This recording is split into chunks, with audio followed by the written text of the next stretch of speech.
Hello and welcome to episode 243 of the Thinking LSAT podcast in Los Angeles. I'm Nathan Fox. With me in Vienna, Virginia is Ben Olson. Ben, how you hanging in there with the quarantine? Good, man. I just started watching Waco. Okay. It's about Waco, Texas on Netflix 2 nights ago or something like that. Anyways, it's good. Yeah, I like it so far. Is it about the whole cult and everything? Yeah, it's I think it's based off of a book written by an FBI negotiator who was presumably involved, obviously, with Waco. Uh-huh. And, my my knowledge of Waco, Texas was just, there was a loony there and some shit went down. But like all stories, there's nuance and so forth. Are there parallels between the cult leader in Waco in the compound and Ben Olson with his 4 boys in the compound in Vienna, Virginia? Yeah, there's lots of awkward laughs as we watch the show, like, oh my God, I can't believe people would do that. As the kids are sitting there in matching sweatsuits with matching white tennis shoes and shaved heads. No, that's the Heaven's Gate cult. That's a different cult. Oh, that's a different cult. Yeah, I don't know about that one. But yeah, no, it's interesting. Obviously, it's just this one guy's perspective, and then, of course, twisted through whoever decided to direct this miniseries in Netflix. But still, it's interesting to learn about different things and to see different perspectives, but especially with something that took place so long. I mean, it wasn't that long ago. It was in the 90s, but it feels like a long time ago when you start watching it. Yeah. Hey, did you watch? I had a nice moment the other day. I watched with my nieces and nephew on FaceTime. I watched the SpaceX launch on YouTube. Oh, that's cool. Did you see any of that? No, I didn't see any of that. It's bitching, man. I can't believe that shit. Which one it's crazy. launched? It was part of their I forget now the name of the satellite system that they're putting up. He's putting up broadband internet satellites, right? That are going to provide broadband to places that are currently don't have it, or it's too expensive, or unreliable, or whatever. Mm-hmm. Which, by the way, is like one of the most amazing contributions to the future of humanity, right? Like, can you imagine giving some genius kid in some rural area the internet? Yeah. That he was never able to have it before, and now he's in some like fucking slum village somewhere, and now all of a sudden they have internet. I mean, who knows? It's like untold amazing things will come out of that. Well, think about too, just like states like North Korea that so severely restrict internet. It's like, sorry, pal, we got a thing flying over. Yeah. Apparently, it's a satellite to ground based system, though, so it's not actually like totally independent of the ground. But well, it's stepping in that direction, though, right? Like, this was their 7th launch, successfully deploying 60 satellites per launch.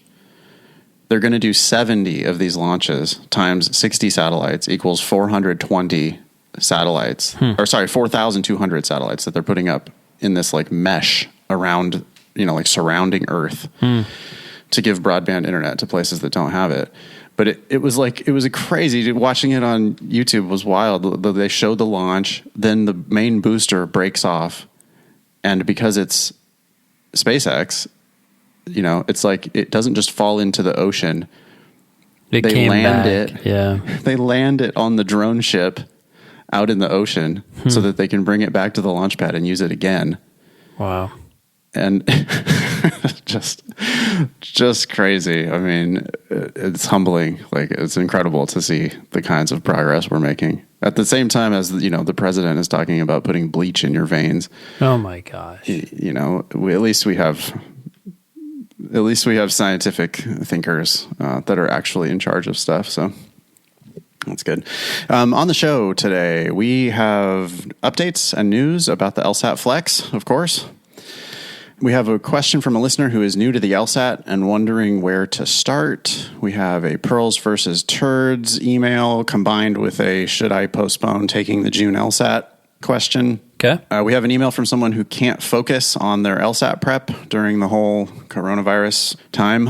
Okay. We have questions for best study practices when you're an essential worker. Okay. And we have someone who is on the fence about law school. Let's see if we can make it through all that. Try to keep it snappy. This is going to air on Monday, April 27th, if all goes well. Upcoming events, I guess today is they just changed this. We have an email about this later, but they just changed the day that if you were signed up for the April LSAT, which has now become the May LSAT-Flex, today, April 27th, is the day that you have to make sure you book a time on ProctorU. And they had somewhat of a shit show about that. And we have an email to talk about that. Okay. The May LSAT-Flex week is May 18th.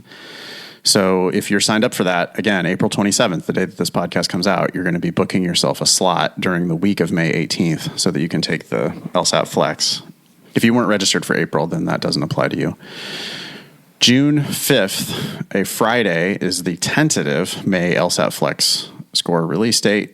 And then that's 3 days before June LSAT on Monday, June 8th. For now, who knows what they're going to end up doing with these dates. Everything is still up in the air. Yep. And if you're not registered for the June LSAT by now, it's presumably too late. The registration date is today, I think. Today, Friday, yeah, April 24th. Yeah. So, although that might change. Yeah, totally. Who knows? We will give you all of the news as soon as we have it. By the way, if you have tips or questions, you can always email the show, help@thinkinglsat.com. We get our best intelligence from the listener community, so please send us an email.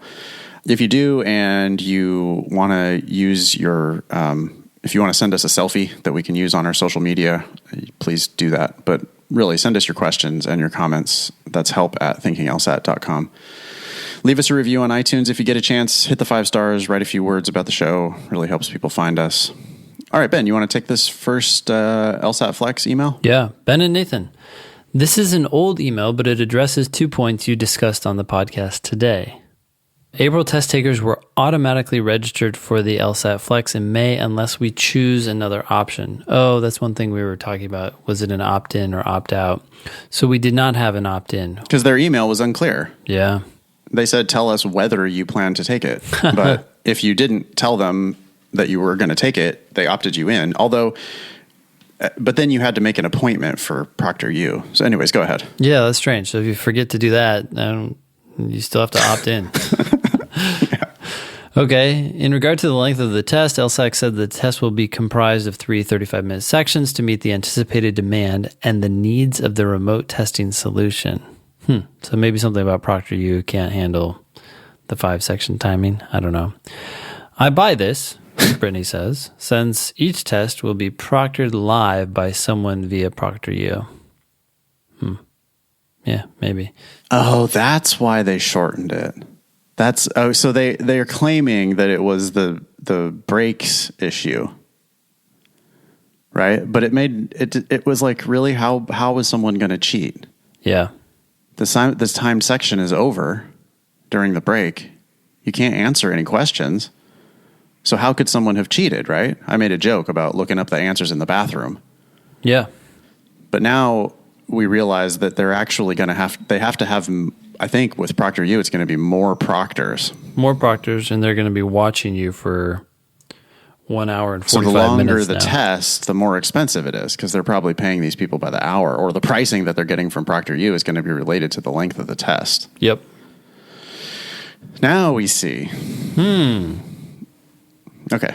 It's anyway, they got $200 from you. Fuck. It's so ridiculous. She continues, I know you joked about having someone else in the room while taking the test. I don't know if this is true or not, but I read that the test taker has to show the proctor around the room. That, I have heard that, but I still don't see how that prevents cheating. You just have the person... You have a table with a tablecloth. Yeah, duck under the table for the first 30 seconds. Ben Olsen is crouched under the table with the tablecloth. You have to pan around the room. And then as soon as you set up the camera for okay, I'm ready to take the test, then Ben just peeks out from under the tablecloth. I feel like the answer is C. I feel like you're judging me. I got kids to feed, man. I'm not judging you. Somebody pays you enough to camp out under the table. Dad, how do you make your money? Don't ask. Just eat your slop. Okay, let me know if there's anything else I can help to clarify. I'm happy to help. Thanks, Brittany. We appreciate it. You want to take Anna's email? Sure. It says this was an update that they told her that sign up will begin at 12 p.m. Eastern time, Thursday, April 23rd. Please be on the lookout for an email from ProctorU on Thursday morning with detailed instructions to guide you through the scheduling process. That was a quote from the email they sent Anna. Then says Anna, so on the morning of the day, we need to sign up for our slots. They're going to send us instructions. All caps, the morning of. Please blast LSAC on your next episode. This is ridiculous. Some of us are actually still working, so a random Thursday at noon might not work for all of us, but I guess they don't care. Also, a weekday for the test? All caps, hello LSAC, some of us still work. Like me, in medical billing. LSAC 0, coronavirus 1. Make sure to add also that they said Thursday morning, April 23rd, that ProctorU was going to send us all an email to sign up for our LSAT times. And come Thursday morning, no one got an email. So everybody blew up the LSAC phone number and website. Finally, at 12:23, we got an email that said they are extending the sign-up time to April 27th. Ridiculous. Anna. It is funny, like they bring it upon themselves, you know? Mm-hmm. Because everybody was so frantic about like making sure they got the email and making sure that they follow the directions and making sure that they sign it. Like the way LSAC is like, sign up will begin at 12 p.m. Eastern time, Thursday, April 23rd. Yeah. Please be on the lookout for an email. And then it's like, so then people are like taking them at their word. People also know that they have like had all kinds of shit shows before. Yeah. And so...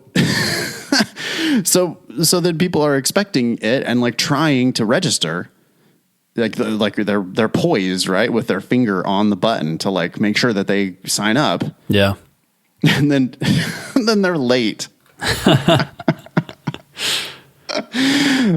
Oh my god! And then they extended it. Yeah. So apparently it was some glitch on the ProctorU side with the registration. Not an auspicious start, I would say. No. To the registration for the LSAT-Flex. Not good.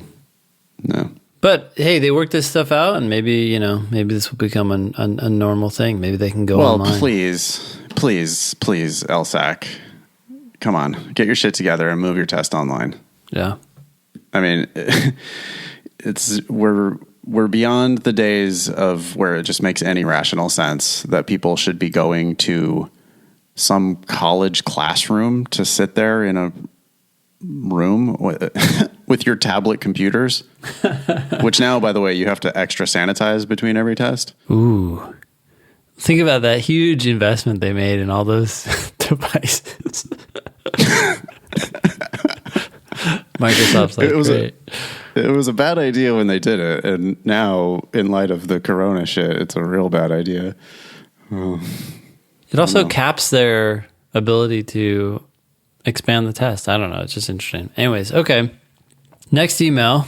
This is the new to the LSAT email guy. Hey guys. Yeah. My name is Andreas. Is that how you say that? I'd say Andres. Andres. And I just stumbled upon your podcast a couple of days ago. I am currently a junior at UCLA and I've not yet taken any preparations for the LSAT. That's fine. Knowing the type of student I am, I would like to enroll in a course as soon as possible. That being said, I don't know how to go about studying for the LSAT. I would ideally like to score in the high 160s, 170s.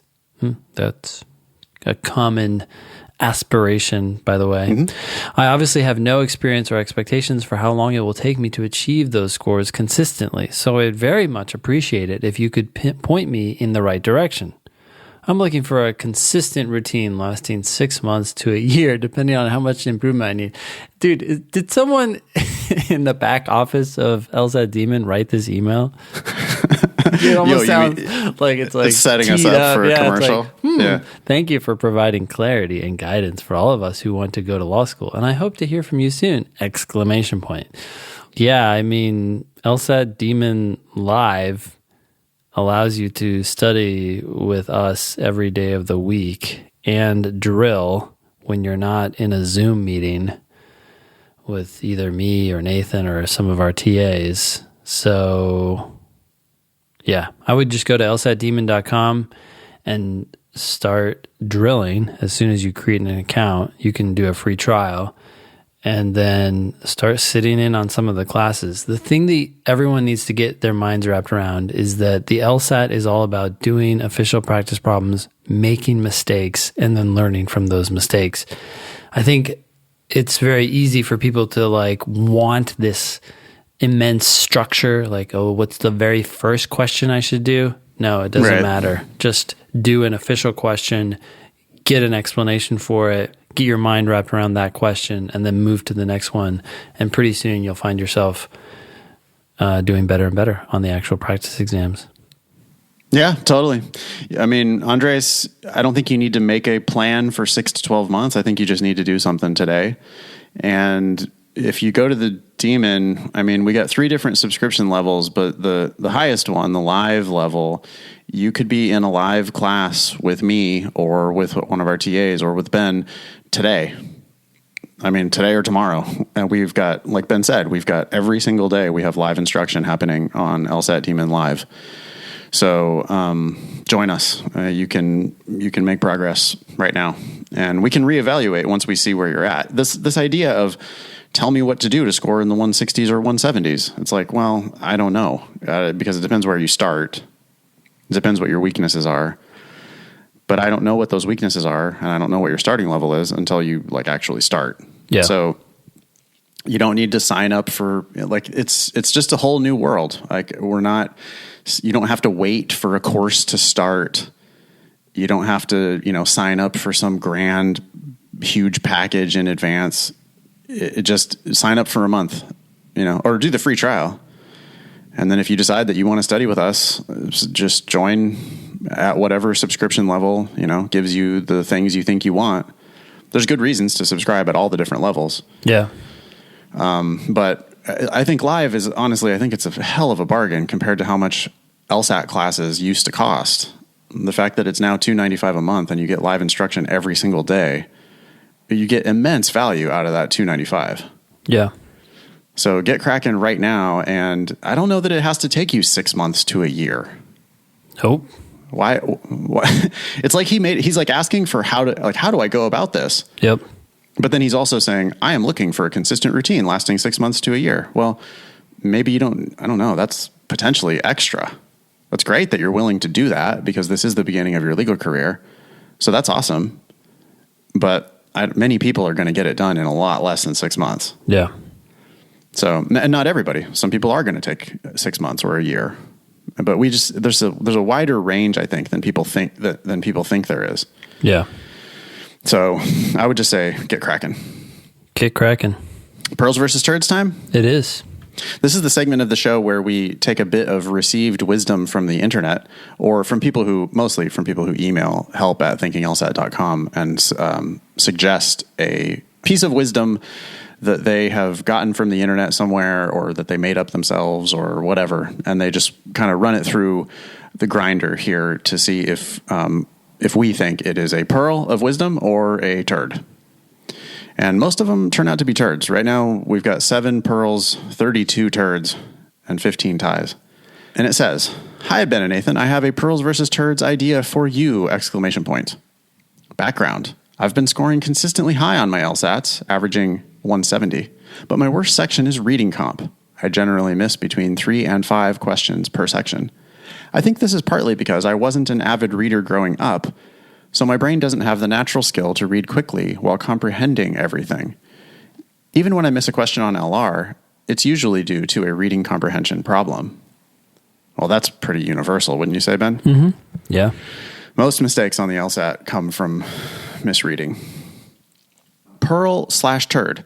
While I am obviously focused on doing a ton more reading comp, I've also been looking at other source material that can help me better develop this skill, which I anticipate will be helpful not only for the LSAT, but for my entire legal career.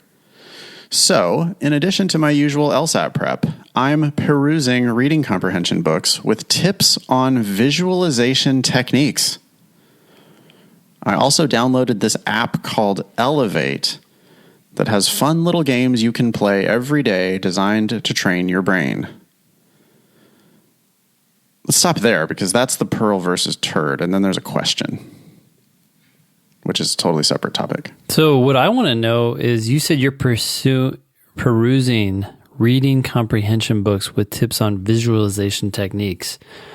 I'm actually all for like people who have sat down and thought about how do you help people read better and comprehend what they're reading.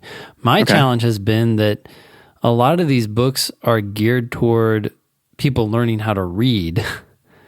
And everyone who's really struggling here on the LSAT, not everyone, but the vast majority know how to read. The issue is, how do you read convoluted shit?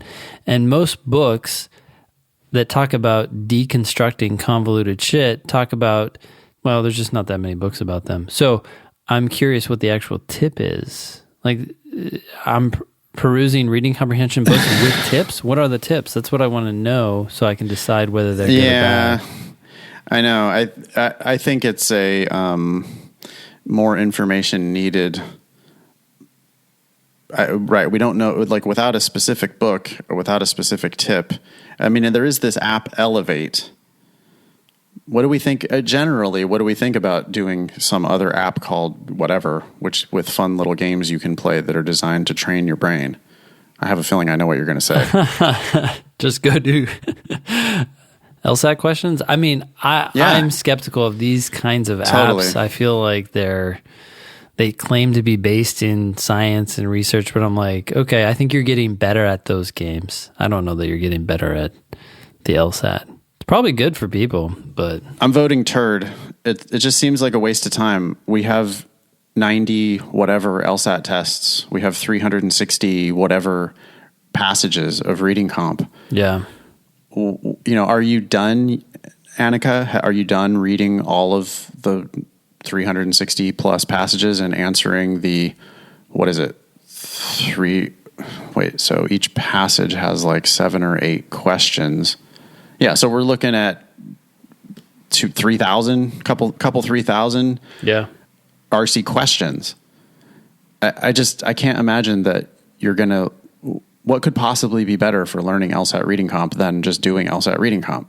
Yeah, and rereading those passages, which are poorly written by design, when you don't understand them, and figuring out why the correct answer is correct, not just, oh yeah, that makes sense, air quotes. Yeah, I would rather you read the passages, try to predict the answer to the main point question, possibly write that down. I've been thinking about, it seems like a useful exercise to like read the passage and then write a sentence. Yeah, commit people to something. In part, a lot of those sentences are going to be framed in this way, which is bad. It's going to be like, the passage was about X. And it's like, yeah, we all know it was about tigers. What I want to know is, what's the main point? Rewrite that sentence. And it's until someone has that down on paper do they realize how vacuous the sentence is. And it's just shocking how many of the questions are related to the main point. And the main point is the purpose behind why they wrote this passage. Mm-hmm. Like, what do they want? What are they trying to sell you?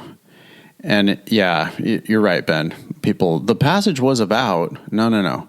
What do they want? What are they selling? Mm-hmm.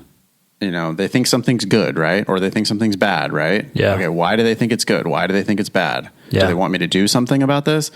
And if you can write that sentence and then compare that sentence to the correct answer for the main point question, and then when you go through all the other questions, you realize that they, like, at least, I swear to God, half of them are just main point questions in disguise. They connect back to the main point in some way, and that's how you get rid of the wrong answers. You're just like, no, that's inconsistent with what the person was trying to prove, so that can't be correct. It's very frequent that the correct answer is the only one that's like compatible with the main point of the passage. Yeah. I say turd. I'm cool with that. Okay. Annika continues. Also, can you help me decide whether I should postpone taking the June LSAT? I've been moderately studying since January and have really picked up the intensity of my studying now that I have nothing else to do during the quarantine. I've increased my score from a 164 cold diagnostic to a 170 average, but I really want a 175 plus on test day. I think it's possible based on the slow and steady progress I'm continuing to make. I'm anticipating also taking the July test. If that doesn't hit the mark I want, maybe August as well. I feel like June 8th may be a little too soon before I hit my absolute peak. And I've heard that it's ideal to send as few scores to law schools as possible.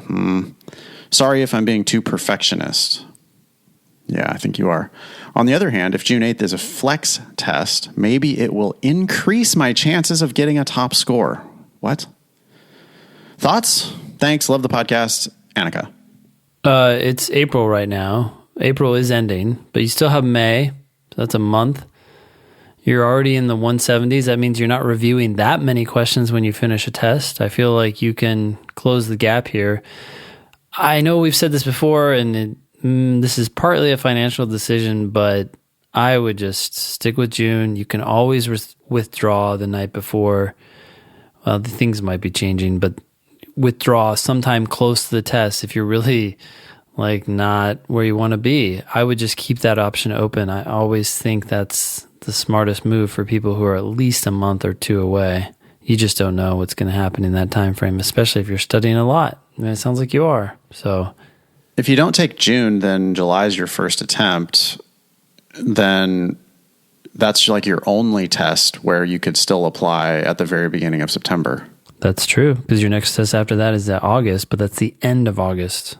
Yeah, the August test scores aren't going to come out until the end of September. Now, it's not like it's, too late to apply if you apply at the end of September when the August scores come out. But it's also not optimal. If you're a perfectionist, I say this all the time, that if I was making a decision for like my kid, if I was in charge of the finances, it would basically be like, we apply to law school at the beginning of September. Yep. And if that means that we apply at the beginning of next September, so be it. That's when we apply to law school, is the beginning of September. Yeah. Because we want to have that application in right away so that we can start the bidding war and give ourselves the most time we can to negotiate, because we want those promo codes. And so, yeah, if you're going to be a perfectionist, Annika, then the August test is not optimal. It's of course it's a totally fine backup, and you lots of people are going to apply in September or October and still get full rides, right? Or even November. But the later you go in the cycle, it's just like everything starts kind of like deteriorating, right? Your chances of getting really great offers just kind of declines the later you get into the cycle. So I would prefer that you're applying the beginning of September. Take the June test, Annika. You're only 5 points away. Yeah. Also, I want to point out that, I really want a 175 plus on test day. Okay, well, that's a 99.9th percentile score. So you're talking about like you really want a 1 out of 1,000 score. Yeah, that's great. I mean, but there's 999 other people who want that score, and there's, not all of them have any chance of getting that score, but many of them do. And you kind of like this idea of like, it's better to send as few scores to law schools as possible.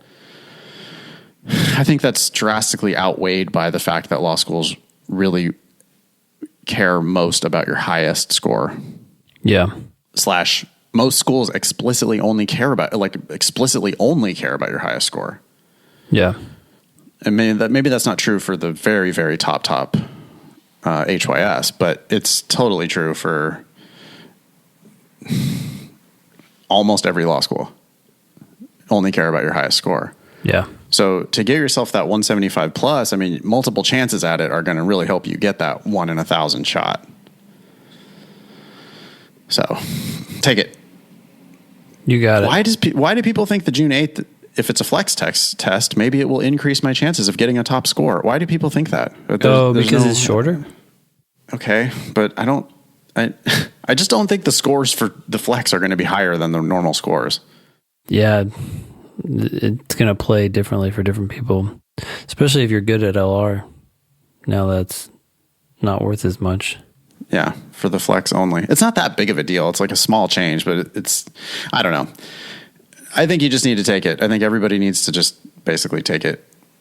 Give yourself multiple bites at it. There you go. You want this next email? Yeah. Ben and Nathan, I've been a loyal listener since last summer. I'm writing to thank you both for the incredible podcast and creating the demon. Oh, thanks, David. As a first-generation college student, I was totally lost going into this process, and I'm sure if I hadn't come across the Thinking LSAT, I would have only taken the test once, initially got a 165. Wow, that's amazing, by the way, and blindly attended the highest-ranked school that accepted me without taking debt into account. Fortunately, I retook the LSAT twice, got my goal score of 170 on the third try, and now I'm headed to the University of Virginia Law School on a full tuition scholarship, turning down quarter tuition scholarships from U Chicago, NYU, and Columbia along the way. Damn, dude. It's good. The University of Virginia is just as awesome as those schools. I just really don't see it's... why they didn't offer him more, or really, you don't know who's going to come to the table with a full tuition scholarship, but that just kind of goes to show, right? Yeah, that's why you apply broadly. That's why you retake the LSAT. That's why you apply early in the cycle and apply broadly. That is weird. Those offers don't make any sense. I mean, NYU is not ranked as high as UVA, right? So why... NYU, I think, well, they're very close. These things change a little bit, I guess. But yeah, whatever. It doesn't matter. They're all top. He continues. Still. Yeah. Thanks to a fellowship awarded by my undergrad and rental assistance from my parents, I will be graduating with under $50,000 in total debt from one of my top choices. I owe you both my life. Well, I don't know about that, but these decisions will have a extraordinary impact on where your life will go. Actually, that is true. Can you imagine? I mean, applying with a 165 probably wouldn't have gotten into University of Virginia. Probably wouldn't have gotten into any of those schools. Yeah, would not have, and maybe wouldn't have pursued a scholarship, let alone a full tuition scholarship. Yeah. I mean, you have the flexibility to kick ass in law school and not stress out as much. You still have debt coming out, which you realize, but that's part of life. And wow, yeah, you're going to end up in a different job than you would have ended up in. He could have been paying like full price at GW or something. Yeah, and instead he's going to UVA on a full ride. That's wild. And now when you leave, you can say, okay, well, I don't necessarily have to go into big law, because I have some debt, but I can pay that off with a normal salary. Yeah. And you're going to have big law options more than you would at other places. So I'm not saying you can't go there and make big bucks, but you don't have to. Yeah. Well, that's great, David. David says, thanks so much and keep up the great work. Sure, no problem. Cool. You don't owe us your life, David, but we just expect a lifetime of referrals. Yes. That's all. That's true. And just adoration. Go to UVA, kick ass, become a big fancy lawyer, and then just anytime people talk about law school, just refer them to the podcast and the demon. That's all. That's it. That's all we ask. Thank you. All right, you got this next one? Yeah. Hi, Nathan and Ben. I live in New York City, and I can't seem to focus on my LSAT prep with everything going on. I won't detail my own misfortunes, as I imagine all your listeners are struggling somewhat during this pandemic. But I'm wondering what you have to say to your students who are really overwhelmed.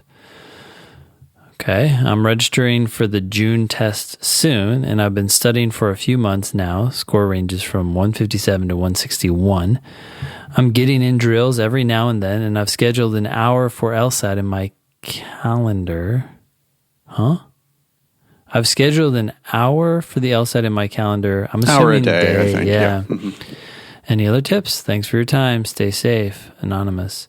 Do you have any advice? Well, it's okay if you can't focus on, if you can't bring your best self to the test right now because of everything you're going through, especially in New York City. And I can't imagine what that's like. This doesn't have to be the time that you totally reinvent your life and make all the progress you've been wishing you would make. If you can't get it done, you can't get it done. I think maybe step one is just to accept that. Mm-hmm. if you're studying an hour a day, though, that's great. Maybe Anonymous is being like they're letting the perfect be the enemy of the good. That's a common thing for anyone. Yeah. Like thinking that an hour is not enough to improve. I think an hour is enough to improve. So if you're doing an hour a day, especially if it's high quality hour, I think you should be still, just chipping away at it. I think you should still be kind of slowly grinding your way up. Just make it a high quality hour every day and then just like take care of yourself the other 23 hours. Also, if you're feeling overwhelmed, kind of like going back to what you were saying initially, Nathan, if you're sitting down to study and you can't focus, well, maybe that's because there is a bigger problem that needs to be addressed. Some of those problems are outside of your control. Some of them are within your control. And if there are any that are within your control, maybe you need to put a full stop on LSAT and just turn your focus, face those challenges, whatever they are, address them, and then in a month from now, or however long it takes you to address them, turn your focus back to the LSAT. Totally. Like maybe your mind is telling you something because there's this other thing that needs to be addressed. But if it's out of your control, then you might need meditation or something like that. Yeah. Well, I mean, totally. Like take a break. If you have like health matters that need to be addressed, like solve those first. If you have living situation issues that need to be fixed or work issues that need to be fixed, those kinds of things are going to impede your capacity to do anything, not just the LSAT. So like sleep, for example, if you're not sleeping because of whatever reason, fix that first, make that the priority.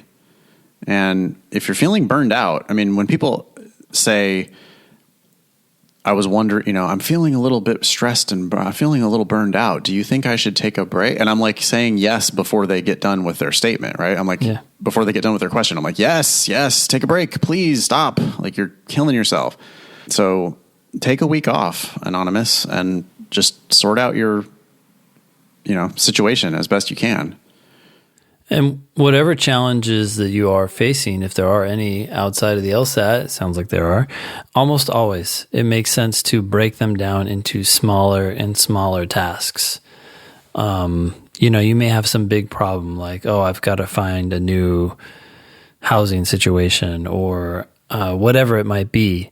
Well, don't make your checkbox find a new housing situation or move out or whatever. Right. Start with like, okay, what's the smallest thing I could do that would move the ball forward here?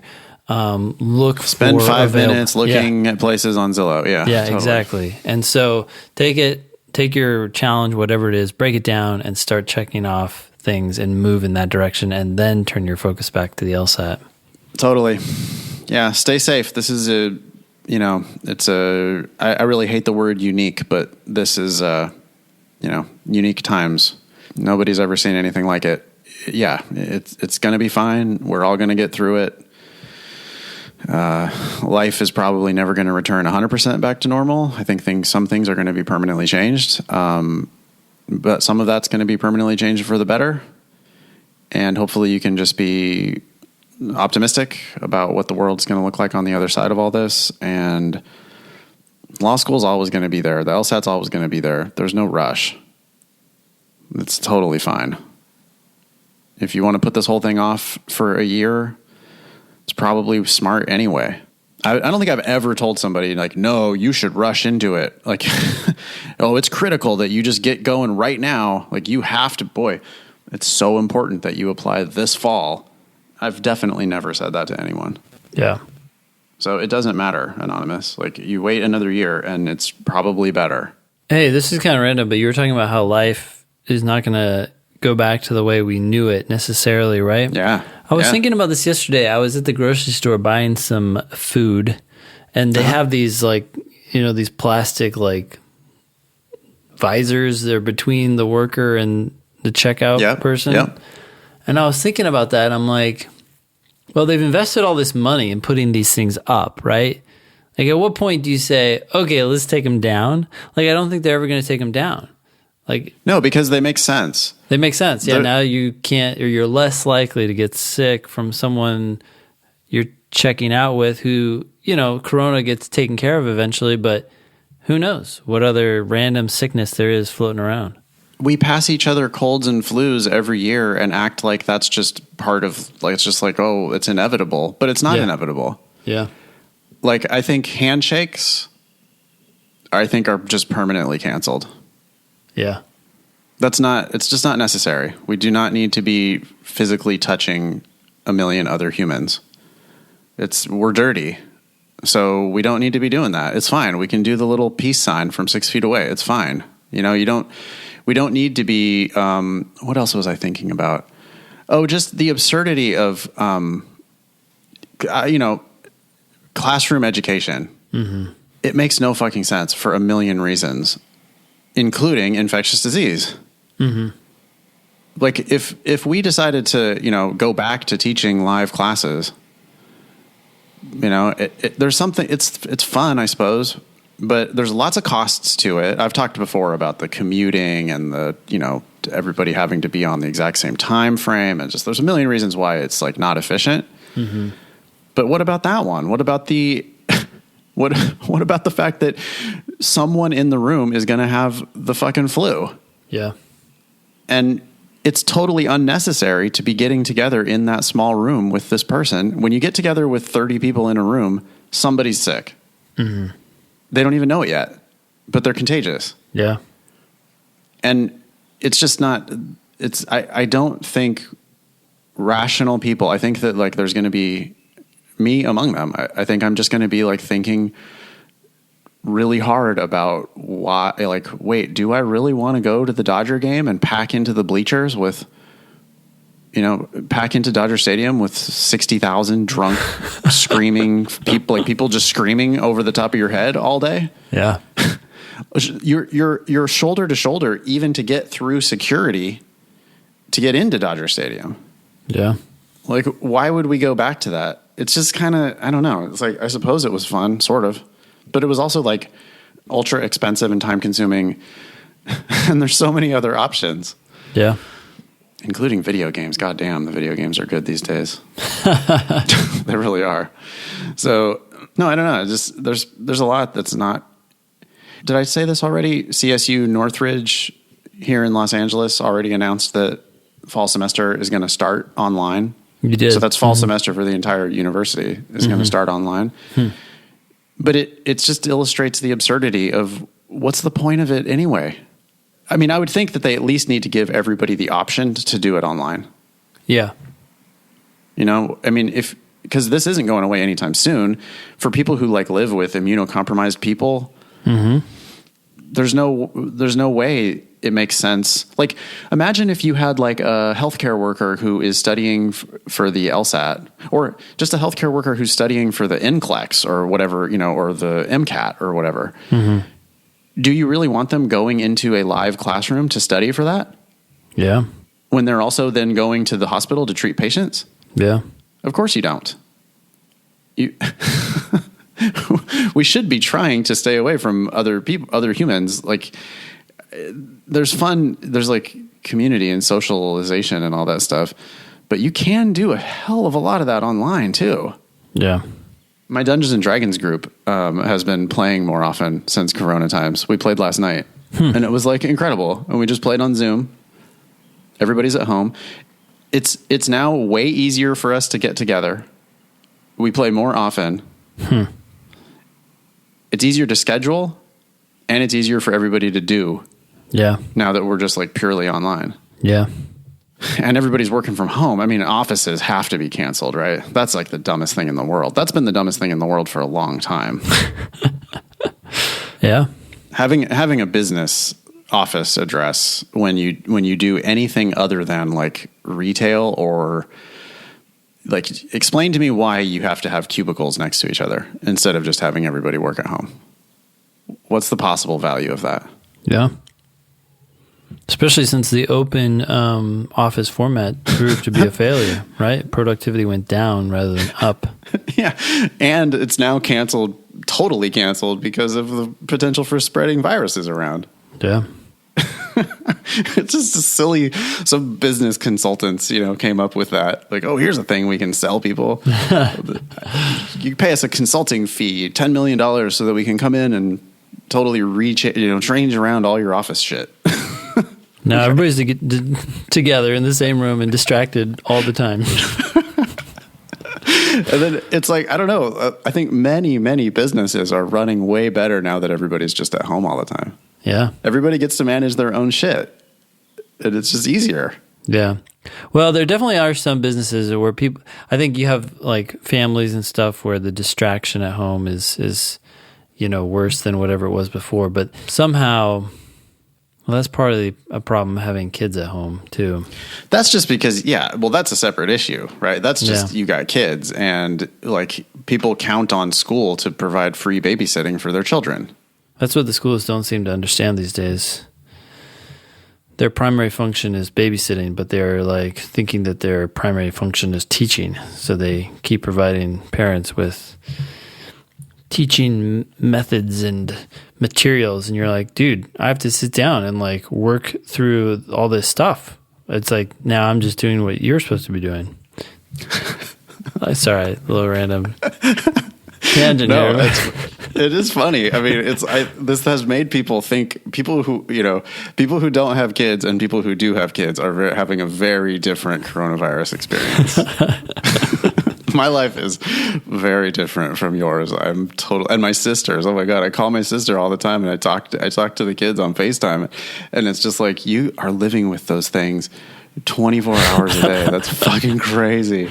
Wow. I mean, and I love the shit out of my nieces and nephews, especially the oldest one who's 12. She's fucking fantastic. But the difference between living alone and living with 3 kids. Oh, wow. Yeah. That's crazy. But yeah, it's making you think, huh? Making you appreciate, the public school, the value that you get from your property taxes or whatever. Yeah, it is. well, it's interesting because some private schools around here, I mean, they kind of just did what we did, right? They just went online. So they're just like, okay, kids, show up at 9, hop off at 1, which is earlier than usual, but it's still like the kids are being preoccupied online by their class. But the public schools around here, at least in my area, it's like, first of all, it's this random assortment. So you're like, oh shit. Oh, it's 11:15. Like so-and-so has to get on their class and meet. And then they are only on there for 30 minutes or something, and the supposed reason for this is they want to minimize their screen time. I'm like, dude, this is way too complicated. You guys were teaching these kids from 8:30 until 3:30 every day. Just, I don't care if it's 9 to 1. Just send us the link. We send them to the computer, and then you guide them like through whatever it is they need to do. But instead, it's just like we show up and have to make sure they logged in, and then they log off. And then they're like, okay, now they have to do their stuff. I'm like, these kids are going to run off and go do their thing. They're not going to sit around and do this homework. Anyways, it's not working. Yeah. They need to figure it out. They need to just make it simpler. Anyways, that's my opinion. That's a bummer. Yeah. I mean, I talked to my sister is a kindergarten teacher, and I talked to her like a couple of weeks ago, and she was in tears about the stress of trying to teach kindergarten online. Okay. And the thing she was stressed about was that she was like still trying to comply with all of these stupid state mandated standards. And it was like, people, you're not recognizing how big of a shift this is to online. And you need to reinvent what you're doing. It just can't be exactly the same. You just have to do different shit. And they're kindergartners. Like, of course it's going to be hard to get them to pay attention to a Zoom meeting. Yeah. Although she sent me a clip of it. She sent me a clip of doing show and tell on Zoom with like 30 kindergartners. Yeah.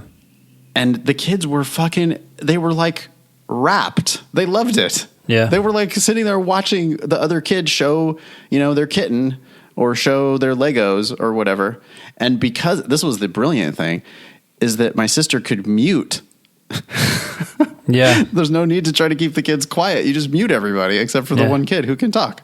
Yeah. But you see just all these little tiny faces and they're all just like staring at the screen. It's like a TV show starring them. Yeah. And they're all like excited. I was like, oh wow, that's fucking amazing. That's cool. Maybe, I mean, yeah, it's like right there. That seems like better than, I mean, because I've been in her classroom before and there's a lot of behavior management in that case. Mm-hmm. Yeah. But on Zoom, I guess, well, they could just run away. They just turn off the computer. I don't know. All right. Anyways, we're all over the place. Should we get back to the agenda? Yeah. So this next one's from Scotty. Hey, y'all. This might be an odd question to ask at a time when most are stuck at home, bored out of their minds, but some of us are essential. Gotta move that period inside the quote, Scotty. Yep, Scotty. Just that made me think of Beam Me Up. But anyways, if you had just 45-ish minutes to study on any one given day, intending to study one section of the test, let's say LR, for example, would you choose to do a timed 35-minute LR section and review it afterward, or drill LR for 45 minutes on the Demon, watching reviews after questions? In other words, minute for minute, which gives more bang for your buck, sections or drilling? Dude, you have to pick. It's a binary question, Ben. It's a binary question. Okay, so first of all, like, why the hell are you limited to exactly 45 minutes? But okay, so bang for your, it's a toss up. I would go back and forth. Just do one day and another the next day. Here's why: drilling is more efficient in the sense that you're going to be getting questions that are at your skill level, whereas a time section is going to have a bunch of easy questions that waste your time, and in many cases a bunch of hard questions that are wasting your time because you really shouldn't even be doing them, but or not getting to them. At the same time, doing a time section helps you learn to ignore the time, which you can't do as easily with drilling. So I would just go back and forth. One day do one, next day do the other. And that's regardless of whether you have 45 minutes. Totally. Go back and forth. I say drilling is better. Like bang for your buck. You're going to learn more from drilling. Sure. But I think timed sections are necessary. Yep. Necessary means without it, you're probably not going to get your best score. If you don't do 35-minute sections, sometimes, like there's just a non-zero portion of the population, a pretty big non-zero portion of the population that's going to just shit the bed when they take the official test if they've never timed themselves before. Yep. So as Ben said, the reason why you do 35-minute sections is so that you can learn to ignore the clock, train yourself to ignore the clock. And it is critical, I think it is necessary that you do timed sections. Without that, I just can't imagine that you're going to get your highest score. So do that sometimes. But if you want to lean on drilling a little more heavily than timed sections, that's probably right. If it was just like, how do I get... Because the other thing is the 45 minutes, I don't think doing a 35-minute LR section and then reviewing it for 10 minutes and calling it good. Well, that's why I was wondering this whole 45 minutes thing. Really, your day is so structured that you can only give 45 minutes to the LSAT? Like, can we just extend that to an hour? Or do you do your time section and then finish reviewing it the next day? I don't know. Yeah, I mean, if you're some kind of essential worker that they've got you working 80 hours a week, then maybe this just isn't the best time for you to, during an actual pandemic, maybe it's not the best time for you to be studying for the LSAT period. You put his period inside the quotation marks? I moved it for him, yeah. It's bothering this email is going to be deleted and like... I don't care. No, it's not it's not giving me a seizure right now, so I moved it. Good. Yeah, just automatically. I didn't even think about it. So, yeah, anyway, drill, but the time section, I think you need more than 10 minutes to review it. So if you're going to do a time section, I think you need, it's probably like 1 for 1, right? 35 minutes to do the section and 35 minutes to review. Mm-hmm. Hour 10. Don't worry. The ones you don't finish, if you're like really just purely bang for your buck, Scotty, the ones you don't finish on the section, just don't even worry about them because they're probably like beyond your level. and if you're just purely worried about efficiency, do the 35-minute section, try not to miss any, then thoroughly review your mistakes. And if I could see a world where, let's say Scotty went really carefully, did 18 questions and got them all right. Yeah. That's a badass student, by the way. That's like my favorite student. Because like, I just know they're getting it. They're like figuring them out. They're solving the questions. This would be learning like to actually solve the questions. Yeah. This is making me think of like, you mentioned video games earlier. Like if you're playing Rainbow Six and every time you took a shot, you just knocked someone out. Boom. Yeah. Boom. Boom. Yeah. I like the idea. I've never really thought about it, but I like that. I like using solving where it's like, okay, if you did that, if you actually spent all 35 minutes on the first, whatever it is, doesn't have to be 18 questions, but I have seen people do that before, like 18 for 18 at the beginning of the section and then run out of time. That's such a promising student because all you got to do is do one more question and you get one more point. Yeah. And so like in a week or two, now you're doing one more question and getting one more point. Like that's a rapidly increasing score. Yeah. So, and that would actually, you'd be able to do it then in 45 minutes.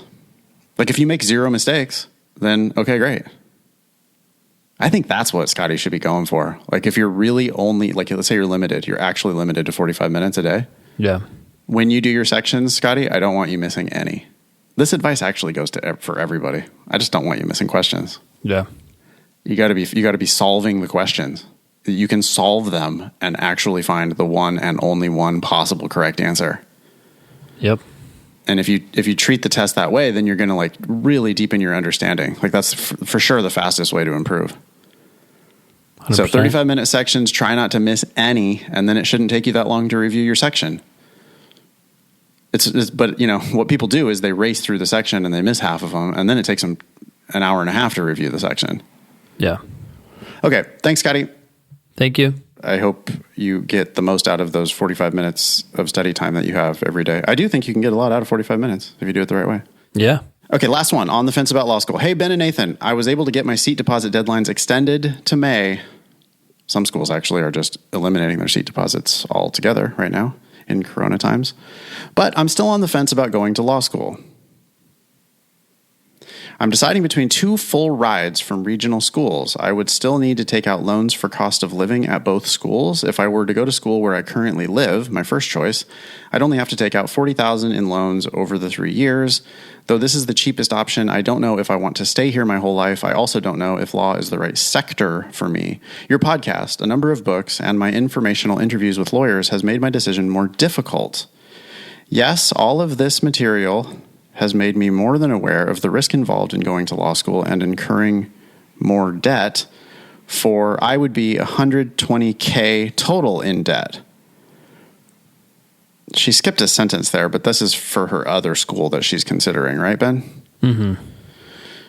She says, but I also don't have any career and I'm scared of losing this opportunity to go to law school. Why did you guys ultimately decide to go to law school? Should I just try to find a job and abandon law? I'm afraid I don't have any valuable skills, and the job market isn't exactly great right now for entry-level folks with limited experience and a liberal arts degree. Thank you both and your great team, Jen. Why? I feel like there's a lot of missing information here. Sure. Anyway, go ahead, Ben. Well, I was just thinking, why did I go to law school? Jeez. I don't know if I really thought through the decision. It was more like the traditional, it's so prestigious, so I'm going to go do this thing. I always knew that I was going to go to grad school, and that's just the one I decided on.